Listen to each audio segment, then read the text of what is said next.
नमस्कार, आप देख रहे हैं HNN 24x7 और मैं हूं आपके साथ निशी भाटिया। आज सीएम पुष्कर सिंह धामी हल्द्वानी के Indira Gandhi international sports stadium पर पहुंचे, जहां उन्होंने फेंसिंग एसोसिएशन ऑफ इंडिया की ओर से आयोजित एशियन क्रेडिट कप इंडिया 2025 का शुभारंभ किया है और इस मौके पर मुख्यमंत्री का भव्य स्वागत भी किया गया। कार्यक्रम को संबोधित करते हुए सीएम धामी ने मोदी सरकार की उपलब्धियों को भी गिनाया।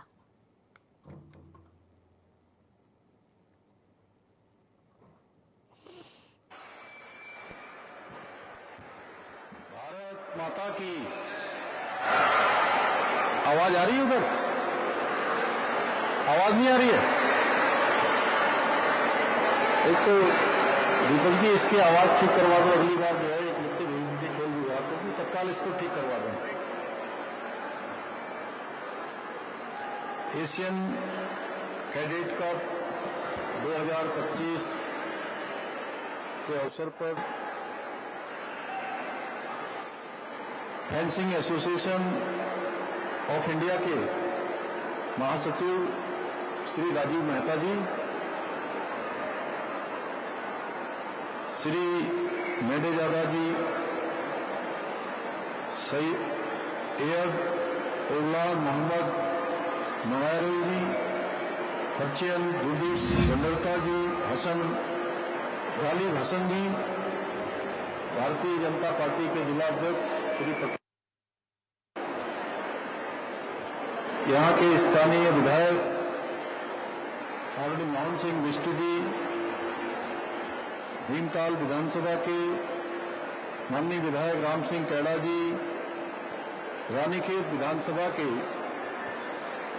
माननीय विधायक प्रमोद नैनवाल जी, डॉक्टर अनिल डब्बू जी, शंकर कोरंगा जी, श्री महेश नेगी जी, उत्तराखंड ओलंपिक संघ,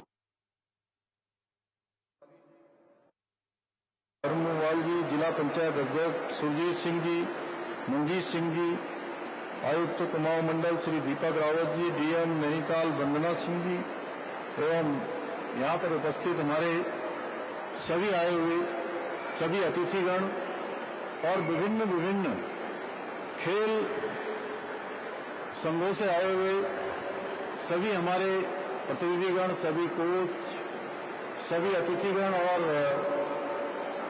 17 राज्यों से प्रतिभाग कर रहे हमारे सभी खिलाड़ी, देश विदेश से पधारे हुए सभी खेल प्रेमियों का, मेरे सभी युवा छात्र छात्राओं का और मीडिया के सभी मित्रों का मैं हृदय से स्वागत करता हूं। आप सभी का अभिनंदन करता हूं। ये हम सब लोगों के लिए बहुत गर्व का विषय है कि पहली बार देश में आयोजित हो रहा ये अंतर्राष्ट्रीय फेंसिंग प्रतियोगिता के आयोजन की मेजबानी का अवसर देवभूमि उत्तराखंड को प्राप्त हो रहा है। मैं इस प्रतियोगिता के सफल आयोजन के लिए fencing association of India Shri Rajiv Mehta ji और खेल विभाग के पूरी टीम को हृदय से बधाई देता हूं। मुझे जानकर अत्यंत प्रसन्नता हो रही है कि इस अंतर्राष्ट्रीय प्रतियोगिता में एशिया के 17 से अधिक देशों और 200 से अधिक खिलाड़ी प्रतिभाग कर अपने उत्कृष्ट प्रदर्शन के द्वारा दर्शकों को रोमांचित करने का काम यहां पर हमारे खिलाड़ियों ने किया है। मैं इस अवसर पर सभी विजेता खिलाड़ियों को हार्दिक बधाई देता हूं। साथ ही आशा करता हूं कि जो खिलाड़ी जीत से कुछ कदम दूर रह गए हैं वो भी अपनी खेल क्षमताओं में सुधार लाने के लिए इसे एक अवसर के रूप में देखें। भाइयों बहनों, फेंसिंग यानी तलवारबाजी की कला मानव सभ्यता के आरंभ से ही अस्तित्व में रही है। प्राचीन भारत में शस्त्र और शास्त्र दोनों के एक ज्ञान की पूर्ण शिक्षा से माना जाता था और प्राचीन काल में शस्त्र शिक्षा, शस्त्र विद्या हमारी शिक्षा का अनिवार्य भाग हुआ करती थी। हमारे गुरुकुलों में युवाओं को वेद, पुराण और शास्त्रों का अध्ययन ही नहीं कराया जाता था, बल्कि आत्मरक्षा के लिए और समाज की रक्षा हेतु उन्हें तलवार चलाने, गदा एवं धनुष बाण चलाने और युद्ध कला का प्रशिक्षण भी दिया जाता था। प्रभु श्री राम और उनके अनुज भाइयों ने गुरुकुल में न केवल शास्त्रों का ज्ञान प्राप्त किया, बल्कि शास्त्रों के संचालन और युद्ध कला का भी कठिन प्रशिक्षण प्राप्त किया। वहीं महाभारत में कौरव और पांडव दोनों ने ही गुरुकुल में धर्म, नीति और सीखने के साथ साथ धनु विद्या, गदा युद्ध, तलवारबाजी और विभिन्न युद्ध कलाओं का प्रशिक्षण प्राप्त किया। ऐसे ही हमारे इतिहास में यदि मैं बात करूं, महाराणा प्रताप, छत्रपति शिवाजी महाराज, गुरु गोविंद सिंह जी, रणजीत सिंह जी, श्री झांसी की रानी लक्ष्मीबाई जैसे अनेक महान योद्धाओं का उल्लेख मिलता है जो तलवारबाजी में अद्वितीय कौशल, अनुभव, वीरता के लिए सदैव स्मरण किए जाते हैं। चाहे पंजाब में सिख परंपरा में गतका हो, केरल में कलारिया पट्टू हो या फिर उत्तराखंड, राजस्थान या देश के अन्य क्षेत्रों में तलवारबाजी और शस्त्र विद्या की गौरवशाली परंपरा हो। आज भी हमारे देश की विविध संस्कृतियों में विभिन्न शास्त्र विद्याओं का बहुत महत्व है। परंतु आधुनिक भारत में फेंसिंग खेल की शुरुआत काफी देर से हुई। अन्य खेलों की तुलना में फेंसिंग को उतना प्रोत्साहन नहीं मिल पाया, लेकिन कुछ वर्षों में फेंसिंग ने तेजी से लोकप्रियता हासिल की है। अर्जुन अवार्ड से सम्मानित भवानी देवी के राष्ट्रमंडल खेलों और एशियाई खेलों में मेडल के बाद अब युवाओं का रुझान फेंसिंग की तरफ तेजी से बढ़ा है। आज हमारे युवा न केवल इस खेल में राष्ट्रीय स्तर पर उत्कृष्ट प्रदर्शन कर रहे हैं, बल्कि अंतर्राष्ट्रीय मंचों पर भी देश का नाम रोशन कर रहे हैं। आज जिस प्रकार शूटिंग, आर्चरी और जेवलिन थ्रो जैसा खेलों में पूरे विश्व में भारत का परचम लहराता है, मुझे विश्वास है आने वाले समय में फेंसिंग में भी हमारे युवा उत्कृष्ट प्रदर्शन करके हमारे देश का नाम रोशन करेंगे, एक कीर्तिमान स्थापित करेंगे। भाइयों बहनों, आदरणीय प्रधानमंत्री श्री नरेंद्र मोदी जी ने खेलो इंडिया और फिट इंडिया मूवमेंट जैसे कार्यक्रमों के माध्यम से देश में खेल संस्कृति को प्रोत्साहित करने का निरंतर कार्य किया जा रहा है। आज आदरणीय प्रधानमंत्री जी के कुशल नेतृत्व में भारत खेलों के क्षेत्र में भी नित नई ऊंचाइयों को छू रहा है और वैश्विक मंचों पर भी अपनी एक विशिष्ट पहचान बना रहा है। उनके मार्गदर्शन में ही हमारी सरकार प्रदेश में भी खेल संस्कृति को बढ़ावा देने और खिलाड़ियों को प्रोत्साहित करने के लिए निरंतर कार्य कर रही है। इसी वर्ष हमारे राज्य में हुई 38वें राष्ट्रीय खेलों के भव्य एवं सफल आयोजन ने उत्तराखंड को देवभूमि के साथ साथ खेल भूमि के रूप में स्थापित करने का मार्ग भी प्रशस्त किया है। इन खेलों में उत्तराखंड के खिलाड़ियों ने 103 पदक प्राप्त किए और 7वां स्थान प्राप्त करके एक नया इतिहास बनाने का काम किया।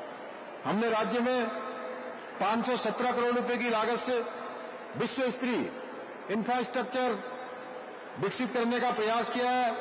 इसी का परिणाम है कि आज उत्तराखंड राष्ट्रीय नहीं बल्कि अंतर्राष्ट्रीय खेल प्रतियोगिताओं के आयोजन के लिए भी एक महत्वपूर्ण स्थान बन गया है, जिसका एक उदाहरण एशियन कैडेट कप भी है जो आप सबके मध्य में आयोजित हो रहा है। यही नहीं, हमारी सरकार राज्य में शीघ्र ही स्पोर्ट्स लीगेसी प्लान को भी लागू करने जा रही है, जिसके अंतर्गत प्रदेश के 8 शहरों में 23 खेल अकादमियों की स्थापना की जाएगी। इन अकादमियों में प्रत्येक वर्ष 920 विश्व स्तरीय एथलीट, 1000 अन्य खिलाड़ी उच्च स्तर का प्रशिक्षण प्राप्त करेंगे। इतना ही नहीं, हमारी सरकार हल्द्वानी में उत्तराखंड का पहला खेल विश्वविद्यालय और लोहाघाट में महिला स्पोर्ट्स कॉलेज स्थापित करने के अपने संकल्प को साकार करने की दिशा में तेजी से काम कर रही है। खेल विश्वविद्यालय की स्थापना के बाद खेल शिक्षा के क्षेत्र में अपनी एक अलग पहचान हमारे राज्य की बनेगी। हल्द्वानी में बढ़ती स्पोर्ट्स एक्टिविटी को देखते हुए यहाँ के कारोबारियों के भविष्य की दिशा में भी सोचना होगा। खिलाड़ियों और पर्यटकों की सुविधा के लिए यहाँ अच्छे और बड़े होटलों के निर्माण की भी आवश्यकता है। हम पंतनगर एयरपोर्ट के विस्तार की दिशा में भी कार्य कर रहे हैं।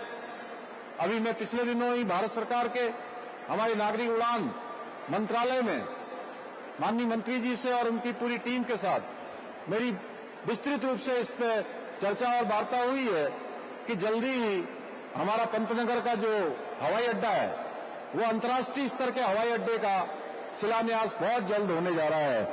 इसके साथ ही हम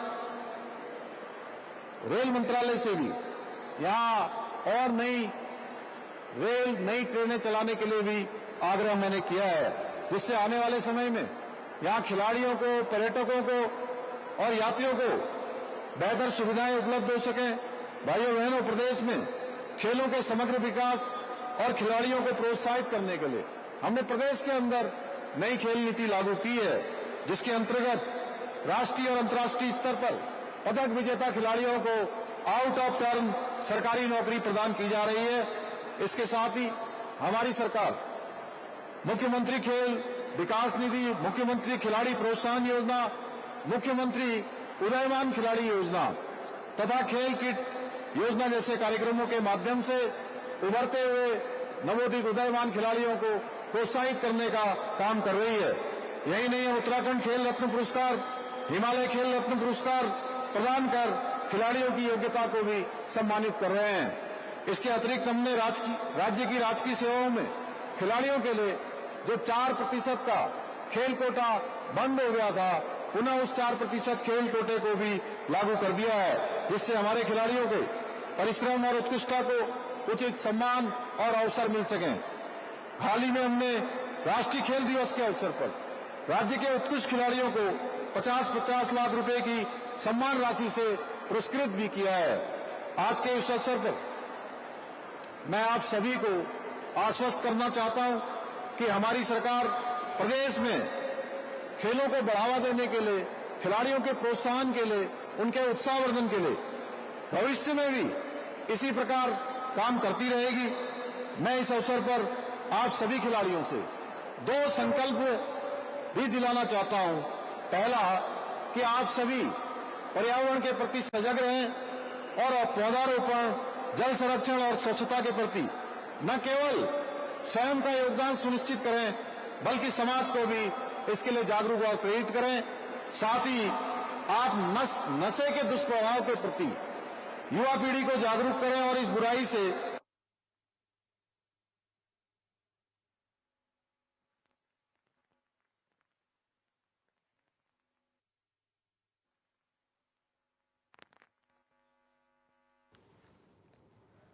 तो हल्द्वानी पहुंचे सीएम धामी, जहां पर एशियन कैडेट कप इंडिया 2025 का शुभारंभ सीएम धामी के द्वारा किया गया है। फेंसिंग एसोसिएशन की ओर से कार्यक्रम का भव्य आयोजन है, जिसके चलते सीएम धामी की मौजूदगी हल्द्वानी में। देहरादून स्थित सचिवालय में मुख्यमंत्री पुष्कर सिंह धामी की अध्यक्षता में राज्य स्तरीय दिशा समिति की अहम बैठक आयोजित की गई और इस बैठक में सीएम धामी ने अधिकारियों को जनहित से जुड़ी योजनाओं और परियोजनाओं का समयबद्ध क्रियान्वयन सुनिश्चित करने के साथ ही सख्त निर्देश दिए।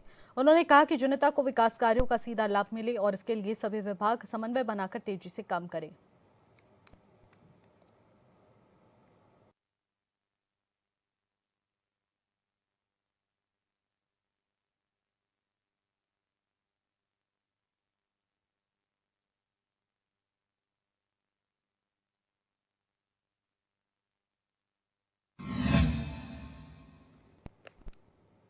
सेवा पखवाड़ा कार्यक्रम के तहत देहरादून नगर निगम में प्रदर्शनी का आयोजन किया गया, जिसमें शुभारंभ मुख्यमंत्री पुष्कर सिंह धामी ने फीता काटकर किया। इस मौके पर बीजेपी प्रदेश अध्यक्ष महेंद्र भट्ट, मेयर सौरभ थपलियाल और विधायक खजान दास और निगम कर्मचारी सहित कई गणमान्य लोग मौजूद रहे हैं। ऐसे में प्रदर्शनी में चंद्रयान, राम मंदिर, अनुच्छेद 370, अन्नदाताओं को सम्मान आदि विषयों में फोटो प्रदर्शनी लगाकर जनता को जागरूक किया गया।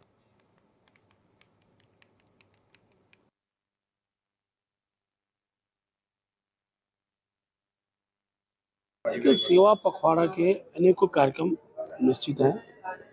इसके तहत जहाँ हमने स्वच्छता के कार्यक्रम लिए, हमने कार्यक्रम की श्रृंखला में मोदी के जन्म दिवस के दिन हमने ब्लड डोनेशन के कैंप किए। आज भी वो कार्यक्रम अनेकों स्थान पर चल रहे हैं। स्वास्थ्य के शिविर लग रहे हैं और मोदी जी द्वारा जो पूरे देश के अंदर जिस प्रकार के विकास कार्यों को किया गया है, वो जनता को उन कार्यों से उनका एक अनुभव आम व्यक्ति तक पहुँचे, उसकी जानकारी जाए, उसके लिए अनेकों सभी नगर निगमों में प्रदर्शनियाँ लगी हुई हैं। देखिए, सेवा पखवाड़ा माननीय मुख्यमंत्री जी के कार्यक्रमों द्वारा माननीय प्रधानमंत्री ने जो कार्य किए हैं, चाहे वो राष्ट्र निर्माण संबंधित हो, चाहे लोक कल्याण से संबंधित हो, चाहे वो महिला उत्थान से संबंधित हो, युवा कल्याण से संबंधित हो, चाहे अंत्योदय से संबंधित हो, इस प्रकार के कार्य, चाहे वो आर्थिक तौर पर डिजिटलाइजेशन जो है उसको सुदृढ़ करने की बात हो, और इस प्रकार के जो भी कार्य हैं वो जनता के बीच में जाने चाहिए, ताकि जनता को पता रहना चाहिए कि हमारे प्रधानमंत्री हमारे लिए क्या क्या कार्य कर रहे हैं और किस प्रकार से राष्ट्र को ऊंचा उठाने में उनकी मदद। उत्तराखंड बीजेपी के प्रदेश अध्यक्ष महेंद्र भट्ट ने जानकारी दी है कि 24 सितंबर को पार्टी की प्रांतीय परिषद की अहम बैठक होगी, जिसमें जिलाध्यक्ष, जिला महामंत्री और प्रदेश की नई नियुक्ति टीम इसमें शामिल होगी। और बैठक में राष्ट्रीय महामंत्री संगठन PL संतोष, मुख्यमंत्री पुष्कर सिंह धामी, संगठन प्रभारी दुष्यंत गौतम और सह प्रभारी रेखा वर्मा मौजूद रहेंगे।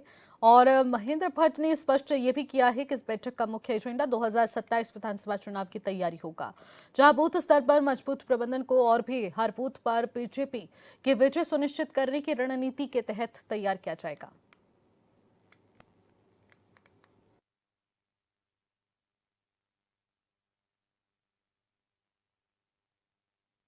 24 तारीख को भारतीय जनता पार्टी की हमारी प्रांतीय परिषद की बैठक है।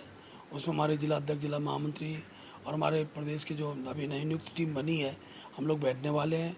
हमारे राष्ट्रीय महामंत्री संगठन PL संतोष इस बैठक में रहेंगे, मुख्यमंत्री जी बैठक में रहेंगे, हमारे प्रभारी दुष्यंत गौतम जी, सह प्रभारी रेखा वर्मा जी उस कार्यक्रम में रहेंगी। और हम मुख्य रूप से 2027 हमारा फोकस है और 2027 के चुनाव को लेकर बूथ के प्रबंधन और हर बूथ पर भारतीय जनता पार्टी की विजय सुनिश्चित हो, उसके लिए हम टीम बनाकर बूथ जीतने की रणनीति के आधार पर अपने आगामी दिनों कार्यक्रम श्रृंखला को तैयार करेंगे।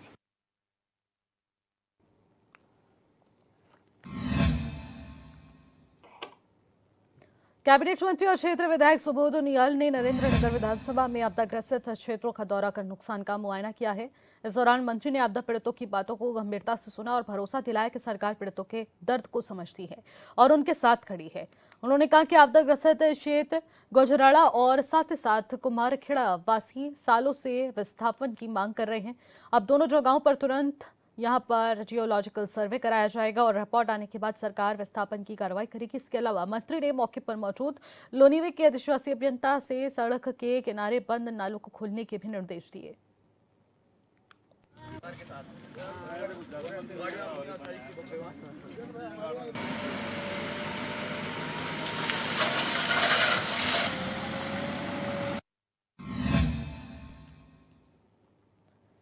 चमोली के गुप्तखाल ट्रैक को फतेह करने के लिए स्थानीय Nanda adventure tour operator Dinesh Rawat के मार्गदर्शन में एक भारतीय पथारोही दल लाता गांव से गमशाली गुप्तखाल ट्रैक के लिए रवाना हो गया है, जो कि गमशाली होकर फूलों की घाटी प्योंडार पार के पास करीब आगे बढ़कर उच्च हिमालय हिडन पास को पार करते हुए देश के पहले सरहदी गांव माला पहुंचकर अपनी ट्रैकिंग अभियान पूरा करेगा।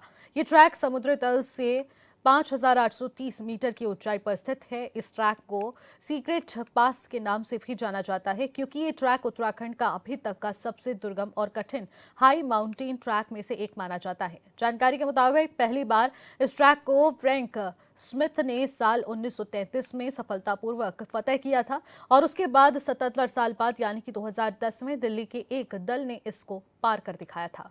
बात करना आप जोशीमठ में आके होटल में जब बैठते हैं ट्रैक।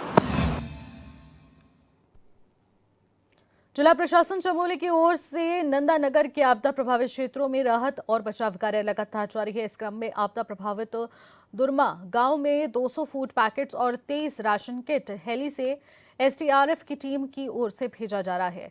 वहीं रात बचाव टीम ने 2 लोगों के शव भी बरामद किए हैं और शेष 5 लापता लोगों की खोजबीन भी जारी है।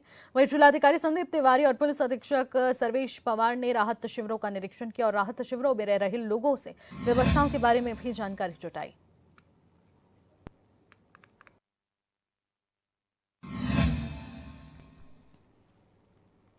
उत्तरकाशी के टकनौर क्षेत्र का सुप्रसिद्ध सेलको मेला इस बार सूक्ष्म रूप से मनाया गया है। परंपरा के ऊंचे हिमालय से स्थानीय युवा ब्रह्म कमल के पुष्प को इस मेले के लिए मंदिर प्रांगण में लाते हैं और सोमेश्वर देवता की पूजा अर्चना के लिए इस पुष्प को महत्वता दी जाती है। आपको बता दें कि ऊंचे हिमालय में फसल पकने के बाद इस मेले को मनाया जाता है। वहीं धराली आपदा के कारण मेले में इस बार रौनक कम देखने को मिली।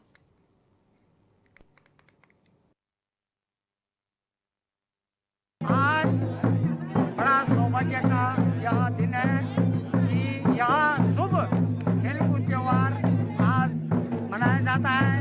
यह त्योहार सेक और संक्रांत को ये त्योहार आता है और ये त्योहार हम हर वर्ष भगवान सोमेश्वर देवता का ये वार्षिकोत्सव होता है। यह त्योहार हम भगवान इष्ट सोमेश्वर देवता के नाम से मनाते हैं। विगत 15 और 16 सितंबर को हुई भारी बारिश ने नरेंद्रनगर के डौर गांव में तबाही मचाकर रख दी। खेत खलियान, फसलें, मकान, चौक, संपर्क मार्गों को जोड़ने वाली 3 पुलिया जूनियर हाई स्कूल का भवन मलबे के ढेर में तब्दील हो गया। ग्रामीणों का कहना है कि रात भर बिजली आपूर्ति ठप रही और किसी तरह उन्होंने रात के अंधेरे में अपना जीवन काटा है और जब सुबह उठे तो गांव में खौफनाक तबाही का मंजर देखने को मिला। साल 2011 में गांव में आई भीषण आपदा की तस्वीरें याद दिलाती हैं। आपको बता दें कि डौर गांव में 11 सितंबर 2011 को पहाड़ टूटने से आया पानी का सैलाब आधे गांव को ही बहा कर ले गया था। इस हादसे में गांव के 6 लोगों की मलबे की चपेट में आकर मौत हो गई थी। वहीं अब बेसिक और जूनियर हाई स्कूल के आपदा की चपेट में आने से और मलबे के ढेर में बदलने से बच्चों की पढ़ाई बाधित हो गई है। विगत आज दिनों आपदा के कारण जो है हमारा जो पोलिंग बूथ है राजकीय उच्च प्राथमिक विद्यालय डौर, इसकी क्षतिग्रस्त होने की सूचना मिली है। तो क्योंकि आज मौसम थोड़ा साफ है और ये हमारा पोलिंग बूथ भी है, तो मेरे द्वारा इसका निरीक्षण किया गया है और इसकी क्षतिग्रस्त की सूचना विस्तृत रिपोर्ट उच्चाधिकारियों को प्रेषित की जाएगी। Thank you.